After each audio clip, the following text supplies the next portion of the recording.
Advocate K Anilkumar നമുക്കൊപ്പം ചേരുന്നു. CPM സംസ്ഥാന സമിതി അംഗം. ശ്രീ അനിൽകുമാർ, വാസുവിനെതിരായ കണ്ടെത്തലുകൾ വളരെ പ്രധാനപ്പെട്ടതാണ്. കമ്മീഷണറായിരുന്ന കാലത്ത് അദ്ദേഹത്തിൻ്റെ ഇടപെടലുകളാവാം ഒരുപക്ഷെ ഇപ്പോഴത്തെ നീക്കത്തിന് കാര്യം. പക്ഷേ പിന്നീട് ദേവസ്വം ബോർഡ് പ്രസിഡന്റായ ആളാണ്.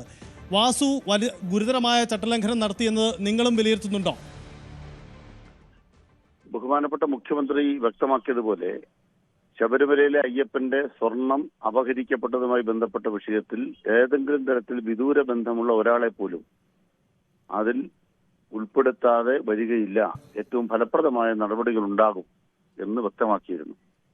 ആ വ്യക്തമാക്കിയത് വളരെ വളരെ ശരിയാണ് എന്നുള്ളതാണ് അന്വേഷണത്തിന്റെ വേഗത കൊണ്ടും അന്വേഷണത്തിന്റെ ആഴം കൊണ്ടും വ്യക്തമാകുന്നത്. ഇപ്പോൾ ശ്രീ N. വാസു അറസ്റ്റിലായിട്ടുണ്ട്. അദ്ദേഹം സ്വർണം കട്ടെടുത്ത പോറ്റിയുമായി അതിൽ ഏതെങ്കിലും ഭാഗം പങ്കിട്ടോ എന്ന കാര്യം അന്വേഷണ ഉദ്യോഗസ്ഥന്മാർക്ക് അറിയൂ. അതേസമയം അദ്ദേഹം ചുമതലക്കാരനായ ഉദ്യോഗസ്ഥൻ എന്ന നിലയ്ക്ക് വീഴ്ച പറ്റിയതാണോ അതോ മനഃപൂർവ്വം പങ്കിടലാണോ ഉണ്ടായത് എന്നൊക്കെ വ്യക്തമാകേണ്ടതുണ്ട്. പിന്നീട് അദ്ദേഹം ദേവസ്വം ബോർഡ് പ്രസിഡന്റ് ആകുന്നുണ്ട്. അദ്ദേഹം ദേവസ്വം ബോർഡ് പ്രസിഡന്റ് ആകുന്ന കാലത്ത് ഏതെങ്കിലും തീരുമാനം ഇത്തരം ഒരു തെറ്റായ കാര്യത്തിന് സഹായകരമായിട്ടില്ല എന്നാണ് ഇതുവരെയുള്ള രേഖകളിൽ നമ്മൾ കണ്ടിട്ടുള്ളത്. അതുകൊണ്ട് അന്വേഷണം ശരിയായ ദിശയിലാണ്. അന്വേഷണ ഉദ്യോഗസ്ഥരുടെ മികവിനെ ജനം കാണുന്നുണ്ട്, കോടതി അംഗീകരിച്ചതാണ്. അവർ സ്വതന്ത്രമായി പ്രവർത്തിക്കുന്നു എന്നുള്ളത് വളരെ സന്തോഷകരമാണ്. ഫലപ്രദമായ നിലയ്ക്ക് അന്വേഷണം നടത്തി കളവ് കൊണ്ടുപോയ മുഴുവൻ സ്വർണവും വീണ്ടെടുക്കുക, ഇതാണ് ആവശ്യം. അതിനൊപ്പം നിന്ന് മുന്നോട്ട് പോവുക എന്നുള്ളതാണ് കണ്ടിരിക്കുന്നത്. അതായത് ഇത് നിങ്ങൾക്ക് മുന്നിൽ വലിയ രാഷ്ട്രീയ പ്രതിസന്ധിയല്ലേ? തദ്ദേശ തെരഞ്ഞെടുപ്പാണ് പടിവാതുക്കൽ. രാഷ്ട്രീയ നേതൃത്വം ഉത്തരം പറയണ്ടേ ഇതിന്? അല്ല,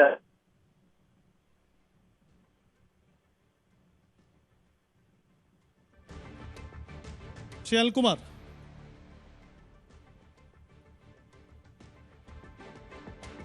അനിൽകുമാറിന്റെ ഫോൺ ലഭ്യമാവുന്നില്ല. എന്തായാലും അതിസുപ്രധാനമായ നീക്കമാണ് അന്വേഷണ സംഘം നടത്തുന്നത്.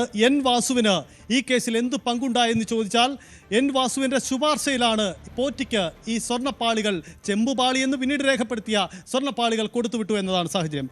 എനിക്കൊപ്പം മഞ്ജുഷ് ഗോപാൽ കൂടിയുണ്ട്. മഞ്ജുഷ്, N. വാസുവിലേക്ക് വരുന്നു എന്ന് പറഞ്ഞാൽ അതിന്റെ രാഷ്ട്രീയ പ്രാധാന്യം ഏറെ വലുതാണ്. അതിനുമപ്പുറം വാസു നടത്തിയ ഇടപെടലുകൾ എന്തായിരുന്നു യഥാർത്ഥം?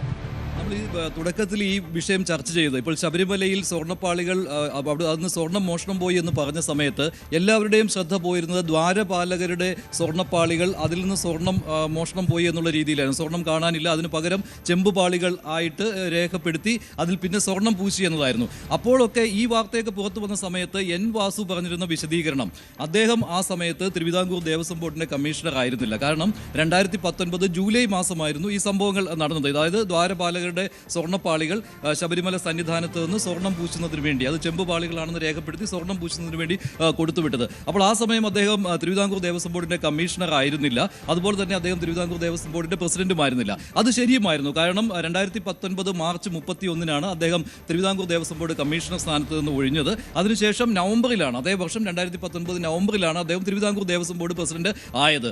അപ്പോൾ എനിക്കിതിനകത്ത് ഒരു ഉത്തരവാദിത്വം ഇല്ല എന്ന രീതിയിലായിരുന്നു അദ്ദേഹം പറഞ്ഞിരുന്നത്. പക്ഷേ കോടതി വളരെ കൃത്യമായിട്ട് ചില കണ്ടെത്തലുകൾ നടത്തുകയായിരുന്നു.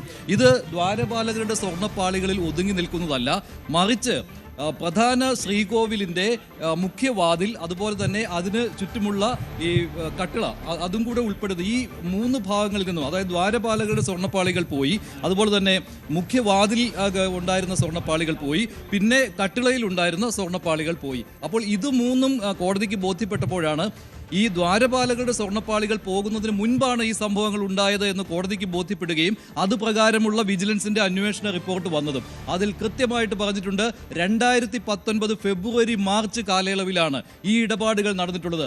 ആ സമയം ആരായിരുന്നു Thiruvithamkoor Devaswom board commissioner? Thiruvithamkoor Devaswom board commissioner N. Vasu ആയിരുന്നു.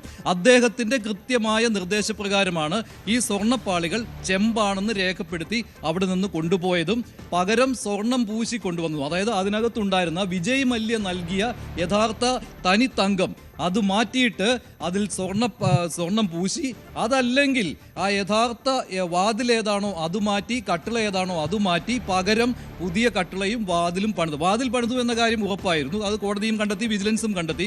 വാതിൽ പുതിയതാണ്.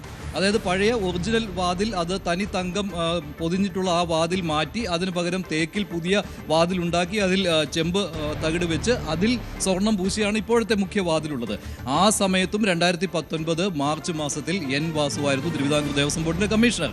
അതേ മാസം തന്നെയാണ് ഈ ഇടപാട് നടന്നത്, ഈ കട്ടിളപ്പാളികളുടെ ഇടപാട് നടന്നത്. അതായത് ഈ ദ്വാരപാലകരുടെ സ്വർണ്ണപ്പാളികൾ ശബരിമല സന്നിധാനത്ത് നിന്ന് കൊണ്ടുപോയ സമയത്ത് ഞാനായിരുന്നില്ല, ഞാൻ കമ്മീഷണർ ആയിരുന്നില്ല, ഞാൻ തിരുവിതാംകൂർ ദേവസ്വം ബോർഡ് പ്രസിഡന്റ് ആയിരുന്നില്ല എന്നൊക്കെ പറഞ്ഞ് കുറേ രേഖകളുമായിട്ടാണ് എൻ വാസു, നമ്മുടെ ഈ ചർച്ചകളിൽ വന്നയാളാണല്ലോ. പക്ഷേ അവിടെ കോടതി ഒരു കാര്യം ചോദിച്ചു. ഈ തിരുവിതാംകൂർ ദേവസ്വം ബോർഡ് പ്രസിഡന്റായിട്ട് 2019 വാസു അധികാരമേറ്റ് ഉടൻ തന്നെ അതേ ഡിസംബർ മാസത്തിൽ ഉണ്ണികൃഷ്ണൻ പോറ്റി എൻ്റെ കയ്യിൽ കുറച്ച് സ്വർണം ബാക്കിയുണ്ട്, നേരത്തെ സ്വർണം പൂശിയതിൽ നിന്ന് കുറച്ച് സ്വർണം ബാക്കിയുണ്ട്, അത് ഞാൻ എന്ത് ചെയ്യണം, അത് പാവപ്പെട്ട ചില പെൺകുട്ടികളുടെ വിവാഹം നടത്തി കൊടുക്കുന്നതിന് വേണ്ടി ഉപയോഗിച്ചോട്ടെ എന്ന് പറഞ്ഞുകൊണ്ട് എൻ വാസുവിന് തിരുവിതാംകൂർ ദേവസ്വം ബോർഡ് പ്രസിഡന്റിന് ഒരു ഇമെയിൽ അയക്കുന്നു. അപ്പോൾ അത്ഭുതപ്പെടുകയായിരുന്നു കോടതി അന്ന് ചെയ്ത്. എന്തിനാണ് ഇങ്ങനെ ഒരു ആള്, ഒരു ഇടനിലക്കാരൻ ഈ തിരുവിതാംകൂർ ദേവസ്വം ബോർഡ് പ്രസിഡന്റ് ഇങ്ങനെ മെയിൽ അയക്കുന്നതെന്നും. അപ്പോഴും വാസു പറഞ്ഞത് അത് ഞാൻ പ്രസിഡന്റ് ആയിരുന്ന സമയത്ത് ഇങ്ങനെ ഒരു മെയിൽ വന്നു, അതിൽ എന്ത് ചെയ്യണമെന്ന് പറഞ്ഞുകൊണ്ട് ഞാൻ ഉദ്യോഗസ്ഥർക്ക് അത് കൈമാറി എന്നുള്ളതായിരുന്നു. അവിടെയൊക്കെ വാസു ഈ തട്ടിപ്പിൽ ഉണ്ടായിരുന്നു എന്നതിൻ്റെ ചോദ്യങ്ങൾ നമ്മൾ ചോദിക്കുമ്പോൾ അദ്ദേഹം അപ്പോൾ പറയുകയായിരുന്നു, ഞാനല്ലല്ലോ അന്ന് കമ്മീഷണർ, ഞാനല്ലായിരുന്നുവല്ലോ അന്ന് തിരുവിതാംകൂർ ദേവസ്വം ബോർഡ് പ്രസിഡന്റ്, അതായത് ഇടപാട് നടത്തുന്നത് ഈ ദ്വാരപാലക വിഷയത്തിലുണ്ടായിരുന്നു. പക്ഷേ കൃത്യമായിട്ട് വിജിലൻസിന്റെ അന്വേഷണം, SITയുടെ അന്വേഷണം, ഹൈക്കോടതിയുടെ കണ്ടെത്തൽ, ഇതെല്ലാം ചെന്ന് നിന്നത് നമുക്ക് ഉറപ്പുണ്ടായിരുന്നു എൻ വാസു ഇതിന് ഉത്തരവാദിയാണെന്ന്. അത് മാത്രമല്ല എൻ വാസു പ്രതിയായ കാര്യം പുറത്തറിഞ്ഞിരുന്നില്ല അല്ലേ. കസ്റ്റഡി റിപ്പോർട്ട് ഈ സുധീർ കുമാറിന്റെ അല്ലേ, അദ്ദേഹത്തിന്റെ കസ്റ്റഡി റിപ്പോർട്ട് വന്ന ആ സമയത്താണ് എൻ വാസുവാണ് ഈ കേസിലെ 3ാം പ്രതി എന്നുള്ള കാര്യം പുറത്തറിയുന്നത്. അത് കൃത്യമായിട്ട് SIT കൃത്യമായിട്ട് ഒരു നീക്കം നടത്തുകയും വാസുവിൽ നിന്ന് വിവരങ്ങൾ ശേഖരിക്കുകയും, അപ്പോഴും ചോദ്യമുണ്ടായിരുന്നു 3ാം പ്രതി അറസ്റ്റിലായിട്ടില്ലല്ലോ, 5ാം പ്രതിയും 6ാം പ്രതിയും അറസ്റ്റിലായിട്ടുണ്ടല്ലോ എന്ന്. പക്ഷേ SIT അതിൽ കൂടുതൽ വിവരങ്ങൾ ശേഖരിക്കുകയായിരുന്നു എന്ന് നമുക്കിപ്പോൾ കരുതാം. എന്തായാലും വാസു അറസ്റ്റിലായിരിക്കുകയാണ്. വാസുവിന്റെ പങ്കാളിത്തം വാസു ഇതിൽ മറുപടി പറഞ്ഞേ തീരുകയുള്ളൂ. കാരണം അദ്ദേഹത്തിന്റെ കാലത്താണ് ഈ ഉണ്ണികൃഷ്ണൻ പോറ്റിയുടെ ആദ്യ ഇടപാട്, ആദ്യ തട്ടിപ്പ്, ഈ തങ്കം അവിടെ നിന്ന് മാറ്റിക്കൊണ്ട് സ്വർണം പൂശി, അതായത് കിലോ കണക്കിന് സ്വർണം അവിടെ നിന്ന് മാറ്റിക്കൊണ്ട് നിസാര അളവിൽ 324 ഗ്രാമൊക്കെ ഉണ്ടായിരുന്നുള്ളൂ തിരികെ കൊണ്ടുവരുമ്പോൾ, പിന്നീട് 400 ഗ്രാമൊക്കെ. അപ്പോൾ ഈ ഒറിജിനൽ തങ്കത്തിൽ പൊതിഞ്ഞ ആ വാതിലും അതുപോലെ തന്നെ കട്ടിളപ്പാളിയും അവിടെ നിന്ന് മാറ്റി പകരം ഈ പറയുന്ന പോലെ സ്വർണം പൂശി കൊണ്ടുവന്നതിന് ഉത്തരവാദികളിൽ ഏറ്റവും പ്രധാനപ്പെട്ട പേര് എൻ വാസുവാണ്. കാരണം അദ്ദേഹം ആ സമയത്ത് ദേവസ്വം കമ്മീഷണറായിരുന്നു. ഇനി ഒരാൾ കൂടിയുണ്ട്, ആ സമയത്ത് തിരുവിതാംകൂർ ദേവസ്വം ബോർഡ് പ്രസിഡന്റ് ആയിരുന്ന A. പത്മകുമാർ.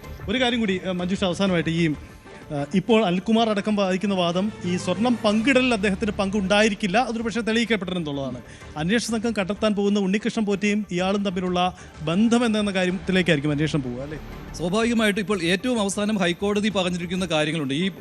ഈ യഥാർത്ഥ തങ്കം എവിടെ എന്നുള്ള ചോദ്യം ചോദിക്കുന്നുണ്ട്. അങ്ങനെ തന്നെയായിരുന്നല്ലോ പറഞ്ഞത്. കാരണം അത് 24 ക്യാരറ്റ് ആയിരുന്നു അന്നത്തെ. അതിന് പകരമായിട്ട് ഇത്രയും കുറഞ്ഞ അളവിൽ ഈ സ്വർണം പൊതിഞ്ഞുകൊണ്ട് വന്നപ്പോൾ ആ ബാക്കി സ്വർണം എവിടെ എന്നുള്ള കാര്യം ഇതുവരെ കണ്ടെത്താൻ കഴിഞ്ഞിട്ടില്ല. കാരണം അതിനകത്ത് ഏറ്റവും വലിയ തെളിവാണ്. അതുപോലെ തന്നെ ഈ വാതിൽ, ഈ തങ്കത്തിൽ പൊതിഞ്ഞ വാതിൽ എവിടെയാണെന്ന് അറിയില്ല.